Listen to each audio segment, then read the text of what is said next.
Hi hello ಎಲ್ಲರಿಗೂ ನಮಸ್ಕಾರ. ನೀವು ನೋಡ್ತಾ ಇದ್ದೀರಾ SATS SAT solution YouTube Kannada channel.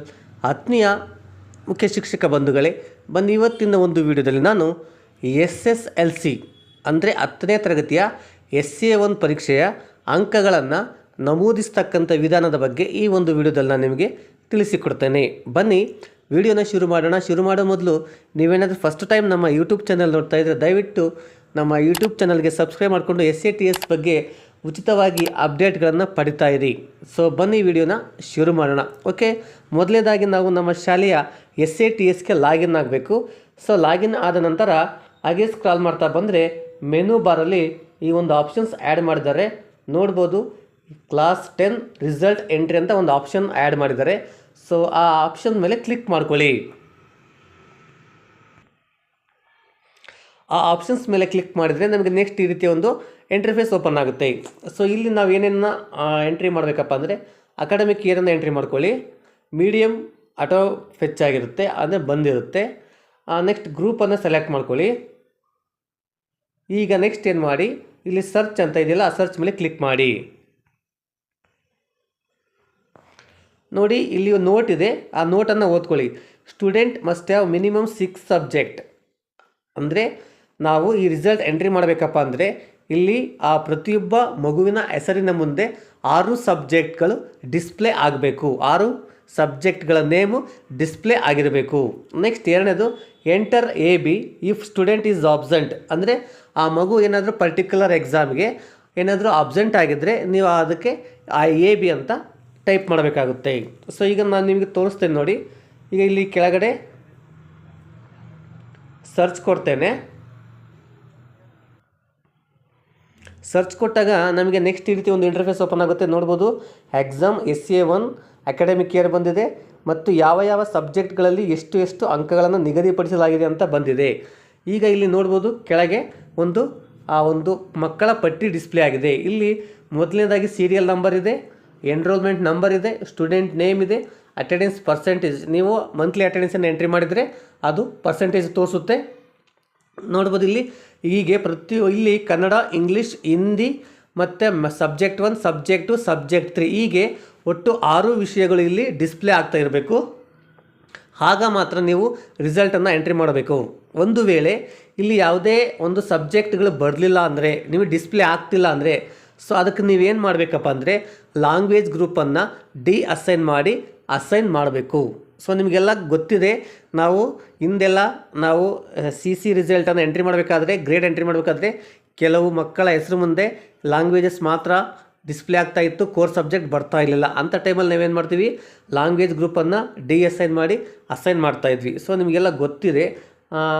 ಆ ಒಂದು ಪ್ರೊಸೆಸನ್ನು ಕಂಪ್ಲೀಟ್ ಮಾಡ್ಕೊಳ್ಳಿ. Language group assign to student ಮಾಡಿ ಫಸ್ಟು, ನಂತರ language group assign to student ಮಾಡಿ ನೆಕ್ಸ್ಟು. ಅದಾದ ನಂತರ ಇಲ್ಲಿಗೆ ಬನ್ನಿ, ಆ ಎಲ್ಲ ಸಬ್ಜೆಕ್ಟ್ ಇಲ್ಲಿ ಡಿಸ್ಪ್ಲೇ ಆಗ್ತಾಯಿ. ಅದು ಒಳ್ಳೆ ನಿಮಗೆ ಗೊತ್ತಿಲ್ಲ ಅಂದರೆ ನಮ್ಮ ಯೂಟ್ಯೂಬ್ ಚಾನಲಲ್ಲಿದೆ, ಆ ಒಂದು ವಿಡಿಯೋಗಳು ಸರ್ಚ್ ಮಾಡಿಕೊಂಡು ನೀವು ಹುಡುಕೊಳ್ಳಿ, ಸರಿನಾ?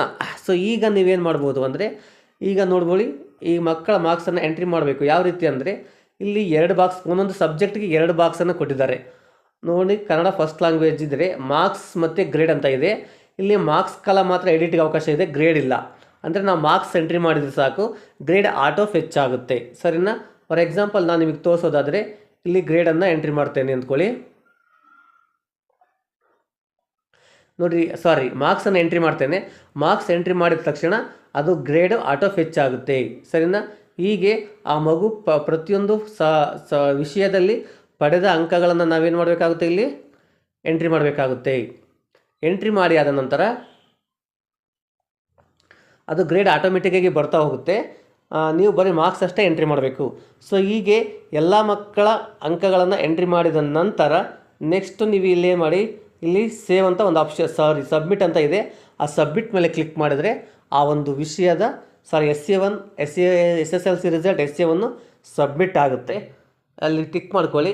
ಮಾರ್ಕ್ಸ್ ಎಂಟ್ರಿ ಐತಲ್ವ, ಅದ್ರ ಬದಲಾಗಿ ನೀವೇನು ಮಾಡಬೇಕಾಗುತ್ತೆ, AB ಅಂತ ಟೈಪ್ ಮಾಡಿದ್ರೆ ಸಾಕು, ಆಟೋಮೆಟಿಕ್ಕಾಗಿ ಅದು ಆಬ್ಸೆಂಟ್ ಅಂತ ತಗೊಳುತ್ತೆ, ಸರಿನಾ?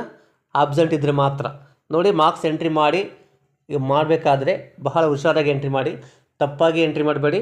ಮತ್ತು ಆಬ್ಸೆಂಟ್ ಯಾವ ಮಗು ಇದೆಯೋ ಯಾವ ಸಬ್ಜೆಕ್ಟಲ್ಲಿ ಇದೆಯೋ ಅದನ್ನು ಪರ್ಟಿಕ್ಯುಲರಾಗಿ ಚೆಕ್ ಮಾಡಿಕೊಂಡು ಎಂಟ್ರಿ ಮಾಡ್ಕೊಳ್ಳಿ. ಸರಿನಾ? ಇದಿಷ್ಟು ನೀವು ಗಮನ ಹರಿಸ್ತಕ್ಕಂಥ ಅಂಶಗಳು. ಸೊ ಈಗ ನೀವು ಮಾರ್ಕ್ಸ್ ಎಲ್ಲ ಎಂಟ್ರಿ ಮಾಡಿದೆ ಆದಮೇಲೆ ಇದರ ಒಂದು ಕಾಪಿ ನಿಮಗೆ ಪ್ರಿಂಟ್ PDF ರೂಪದಲ್ಲಿ ಬೇಕಾದರೆ ನೀವು ಕಂಪ್ಯೂಟರಲ್ಲಿ ಎಂಟ್ರಿ ಮಾಡ್ತಾ ಇದ್ದೀರಪ್ಪ ಅಂದರೆ Ctrl+P ಒತ್ಕೊಂಡು ನೀವು ಅದನ್ನ PDF ರೂಪದಲ್ಲಿ ಪ್ರಿಂಟ್ ತಕ್ಕೋಬೋದು. ಒಂದು ವೇಳೆ ಮೊಬೈಲಲ್ಲಿ ನೀವೇನಾದರೂ ಎಂಟ್ರಿ ಮಾಡ್ತಾ ಇದ್ದರೆ ಯಾವ ರೀತಿ ಪ್ರಿಂಟ್ ತಗೋಬೇಕಪ್ಪ ಅಂದರೆ ಇಲ್ಲಿ 3 ಡಾಟೆಡ್ ಚಿಕ್ಕೆ ಕಾಣ್ತಾವಲ್ಲ, ಅದ್ರ ಮೇಲೆ ಕ್ಲಿಕ್ ಮಾಡ್ಕೊಳ್ಳಿ. ಈ ಕಡೆ ಸ್ಕ್ರಾಲ್ ಮಾಡ್ತಾ ಬಂದರೆ ಇಲ್ಲಿ ಒಂದು ಆಪ್ಷನ್ಸ್ ಕಾಣ್ತಾ ಇದೆ ಶೇರ್ ಅಂತ. ಇಲ್ಲಿ ಶೇರ್ ಸಿಂಬಲ್ ಮೇಲೆ ಕ್ಲಿಕ್ ಮಾಡ್ಕೊಳ್ಳಿ. ಆಗ ಸುಮಾರಷ್ಟು ಆಪ್ಷನ್ಸ್ ಇಲ್ಲಿ ಡಿಸ್ಪ್ಲೇ ಆಗ್ತಾ ಹೋಗ್ತವೆ. ಅದರಲ್ಲಿ ಇಲ್ಲಿ ಒಂದು ಆಪ್ಷನ್ ಕಾಣ್ತಾ ಇದೆ ನೋಡಿ, ಪ್ರಿಂಟ್ ಅಂತ. ಆ ಪ್ರಿಂಟ್ ಮೇಲೆ ಕ್ಲಿಕ್ ಮಾಡ್ಕೊಳ್ಳಿ. ಆಗ ನಮಗೆ ನೆಕ್ಸ್ಟ್ ರೀತಿಯ ಒಂದು ಇಂಟರ್ಫೇಸ್ಗಳು ಓಪನ್ ಆಗುತ್ತೆ. ಇಲ್ಲಿ ನೀವೇನು ಮಾಡಿ, ಇಲ್ಲಿ ಪೇಪರ್ ಸೈಜ್ ಇದೆಯಲ್ಲ, ಡೌನ್ ಆರೋ ಮಾರ್ಕ್ ಮೇಲೆ ಕ್ಲಿಕ್ ಮಾಡಿ. ಲೆಟರ್ ಅಂತ ಇರುತ್ತೆ, ಅದನ್ನ ಚೇಂಜ್ ಮಾಡ್ಕೊಳ್ಳಿ. ಲೆಟರ್ ಇರೋದನ್ನು A3ಗೆ ಮಾಡ್ಕೊಳ್ಳಿ. ನೆಕ್ಸ್ಟ್ ಇಲ್ಲಿ ಪೋರ್ಟ್ರೈಟ್ ಓರಿಯೆಂಟೇಷನ್ ಪೋರ್ಟ್ರೈಟಲ್ಲಿರುತ್ತೆ, ಸೊ ಅದನ್ನು ಲ್ಯಾಂಡ್ಸ್ಕೇಪಿಂಗ್ ಮಾಡ್ಕೊಳ್ಳಿ.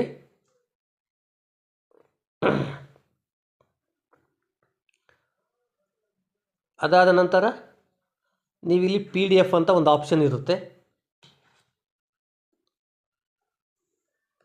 ಸರಿನಾ? ಆ PDF ಮೇಲೆ ಕ್ಲಿಕ್ ಮಾಡ್ಕೊಳ್ಳಿ. PDF ಮೇಲೆ ಕ್ಲಿಕ್ ಮಾಡಿದರೆ ನಿಮಗೇನಾಗುತ್ತೆ, ಆ ಒಂದು 10th ರಿಸಲ್ಟು PDF ರೂಪದಲ್ಲೂ ಕೂಡ ನಿಮ್ಮ ಮೊಬೈಲಲ್ಲಿ ಸೇವ್ ಆಗಿರುತ್ತೆ. ಸರಿನಾ?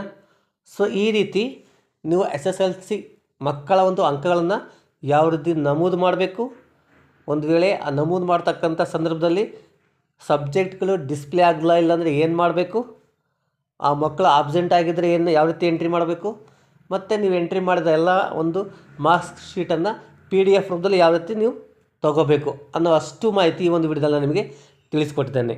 ಈ ಒಂದು ವಿಡಿಯೋ ನಿಮ್ಗೆ ಇಷ್ಟ ಆಗಿದ್ದರೆ ದಯವಿಟ್ಟು ಒಂದು ಲೈಕ್ ಕೊಡಿ, ಕಮೆಂಟ್ ಮಾಡಿ. ಇದೇ ರೀತಿಯ ಮಾಹಿತಿಗೆ ನಮ್ಮ SAT SAT solution YouTube Kannada ಚಾನಲ್ಗೆ ಸಬ್ಸ್ಕ್ರೈಬ್ ಆಗೋದನ್ನು ಮರಿಬೇಡಿ.